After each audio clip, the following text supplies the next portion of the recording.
Welcome to the Slop Temple. We pray this video helps. You begin by preparing the essentials and taking your first actions. You update the router firmware because manufacturers fix performance bugs. Once done, reboot the device. Next, decide on the band. Use 5 GHz for higher throughput and 4 GHz if range matters. Then, physically inspect placement. Move the router off the floor and away from metal or microwaves to reduce interference. Finally, run a baseline speed test so you can compare improvements as you proceed. Now you tackle configuration changes that yield real gains. Use a Wi-Fi scanner app to find the least crowded channel. Manually set it if auto jumps around. Then secure settings matter for speed. Enable WPA3 or WPA2 AES only because legacy encryption can slow throughput.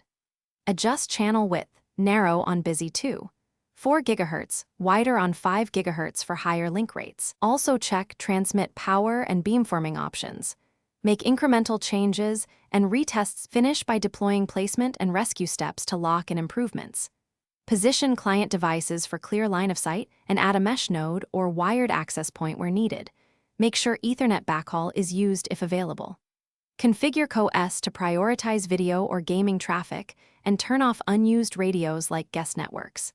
If you still see poor link speed, reboot and power cycle, then try a factory reset. If problems persist, test with new Ethernet cables and consider replacing an old router.